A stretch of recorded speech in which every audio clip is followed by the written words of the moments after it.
bioweapons being used, and in particular to be masked that would appear to be of natural origin. You can see it, right? I love It's this like, one. hot damn, man, where had I seen that before? It's incredible. We'll create a bioweapon for regime change, and we'll loose it, and we'll claim that it was from natural origin. We'll send Dr. Fauci to the CIA to strong arm and to badger the CIA scientists to say that it came from a Wuhan bat soup.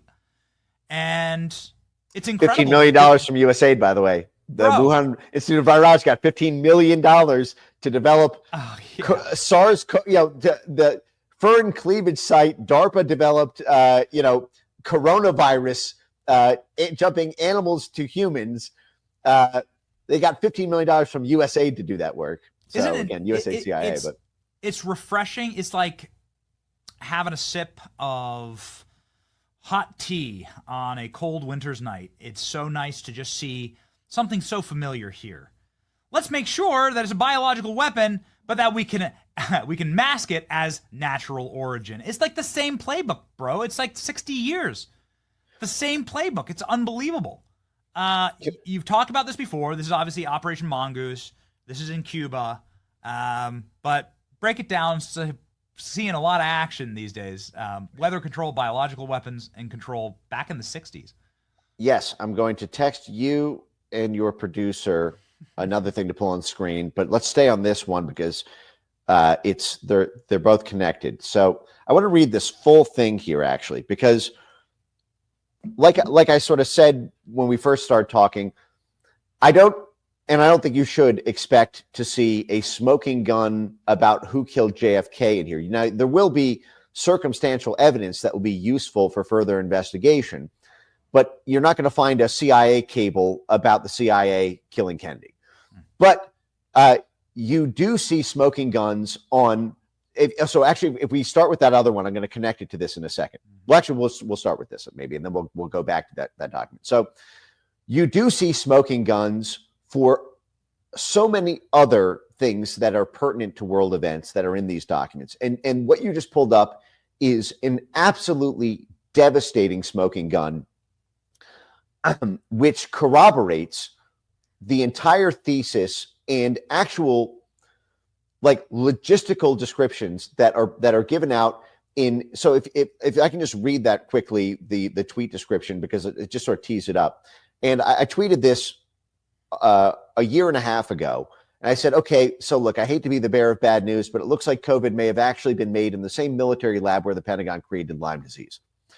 And what I mean by that is there's a book by Chris Newby called Bitten, and there's a lot of other excellent researchers who have studied the military origins of tick-borne viruses like Lyme disease, which have a very, very strange imprint on the human nervous system. It's a very unnatural outlier in the realm of human diseases. And it was the U.S. military during the exact period that what you just pulled up on screen was working, had formal military programs to create what we now know as Lyme disease, tick-borne viruses to be deployed on Cuba in order to kill their agriculture crops. So here's the through line here. If you pull up that first screenshot there, you'll see this is from Daily Mail. It says revealed. Tony Fauci run lab in Montana experimented with coronavirus strain shipped in from Wuhan a year before COVID pandemic began.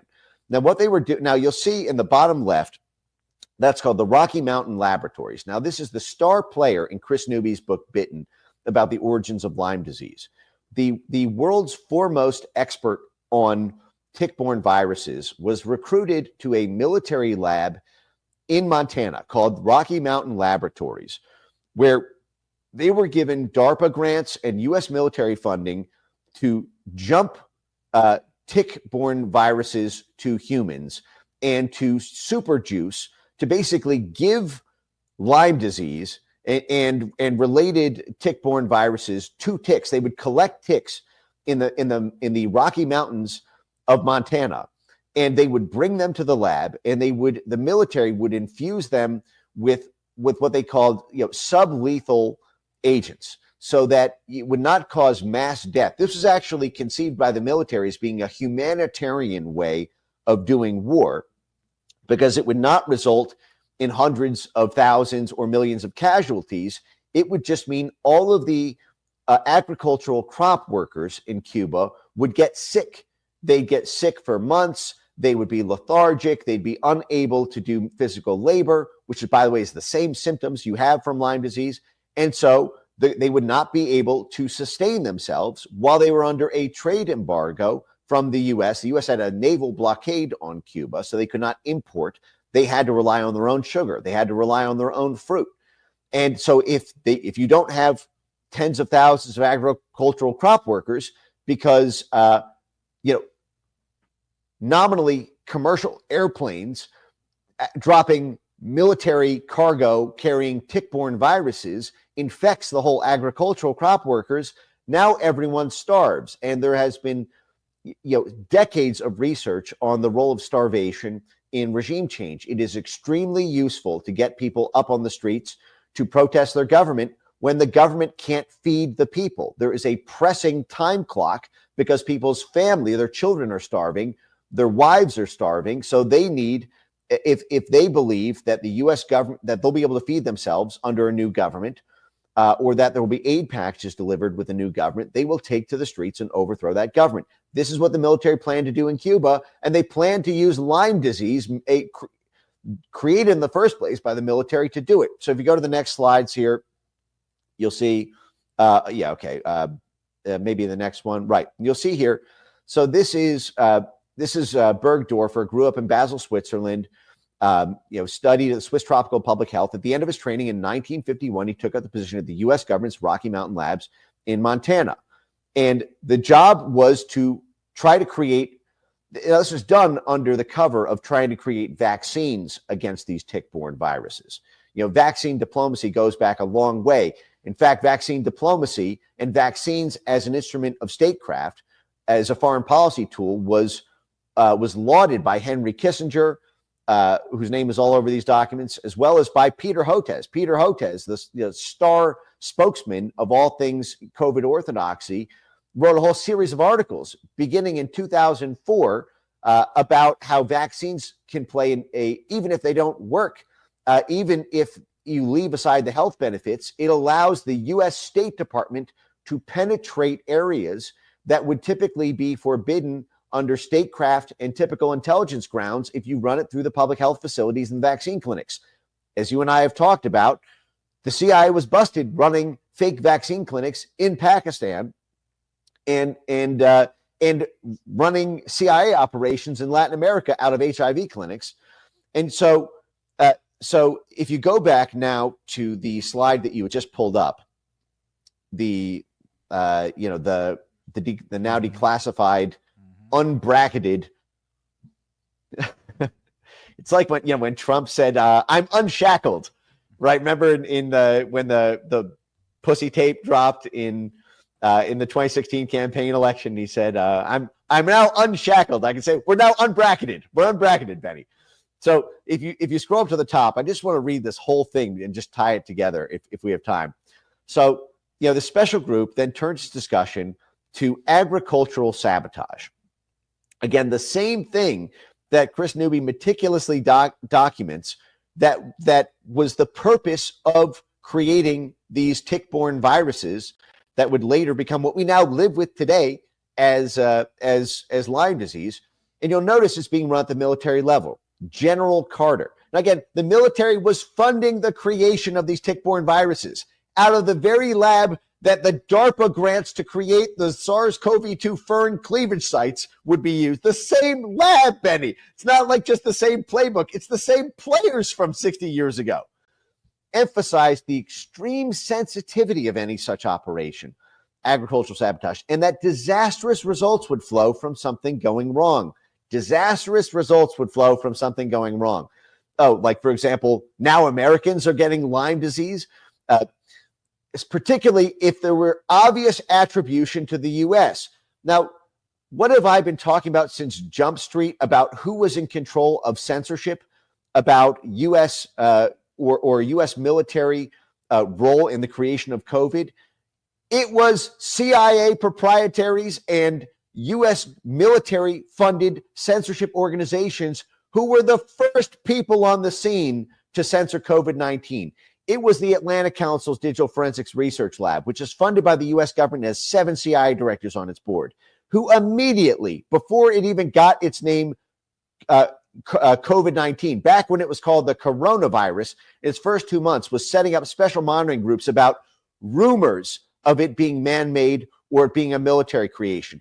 It was Graphica who got $7 million in military PSYOP funding. They were literally incubated in the Minerva Initiative, which, thank God, Trump has now shut down, much to the dismay of the censorship industry. The Minerva Initiative is now on its way out the door because its funding has been pulled. They were the ones who incubated Graphica. Graphica was a private corporation that was folded into the Pentagon's Psychological Operations Research Center. They then turned around and began monitoring rumors and actually doing like detailed, like complex, sophisticated topographical network maps of everyone in the United States, everyone in every NATO country, everyone in Southeast Asia, everyone in South America, by political party, by communal affiliation. Who were the major networks spreading those conspiracy theories about there being man-made origins? And they started doing that in December and January, December 2019 and January 2020. So you'll see the military is saying operationally, we need to do this. We need to make sure no one thinks it's us. During COVID, DARPA funded the creation of these foreign cleavage site SARS-CoV-2 coronavirus viruses, and then funded the cover-up of it. He went on to say, however, that it would be possible to accomplish this purpose by methods more subtle than those indicated in the paper. Now, what I want to know is, show me the paper. What's in that paper? Because the nice thing about this is these documents also provide, like, there's a lot of references to annexes that we don't have. There's a lot of references to, like cited documents that are not in this. I want to know, what's in that paper. He mentioned specifically the possibility of producing crop failures by the introduction of biological agents which would appear to be of natural origin. That's what they were doing with Lyme disease. That's what they were doing with tick-borne viruses that were being created for the express purpose of dropping them into Cuba. Now, what we don't have is evidence that it was actually dropped into Cuba. We don't know whether or not they actually went through with this. What we do know is that work was then carried out in Lyme, in Lyme, Connecticut, where in that whole New York Lyme, just like, for example, in that Montana lab, would then carry out its work at the UNC Chapel Hill lab. There's this interlinkage here. That's we got EcoHealth Alliance and the USAID funding. Mr. Bundy said he had worries about any such sabotage which could clearly be made to appear as the result of local Cuban disaffection or of a natural disaster, but that we must avoid external activities such as the release of chemicals unless they could be completely covered up. So, and again, part of the reason they started running this outside of the National Security Council, part of the reason this became run completely in-house at USAID was because Dulles, the CIA director, and folks within the National Security Council did not want things to be run through the traditional NSC machinery, because all it takes is one whistleblower. Trump leaves office and writes a book and says, holy crap, I was in the meeting where we decided we were going to unleash biological agents to destabilize the world economy to ensure that Trump wouldn't be reelected. And we worked with our partners in China who also hated Trump to do it. But if the CIA hated Trump, as they did, as the military hated Trump, as they did, and I can personally attest that Trump, was at war with his own generals from within his White House. We know that Mark Milley, for example, was having close calls with China behind Trump's back to reassure China that Trump would not be taking action, during the transition period. And Mark Milley was very close to the China folks there.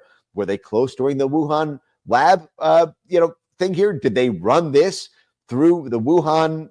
Did they run this DARPA created USAID funded operation through a Chinese lab so that the U.S. involvement could be, quote, completely covered up, because China's got tight controls over its own information security.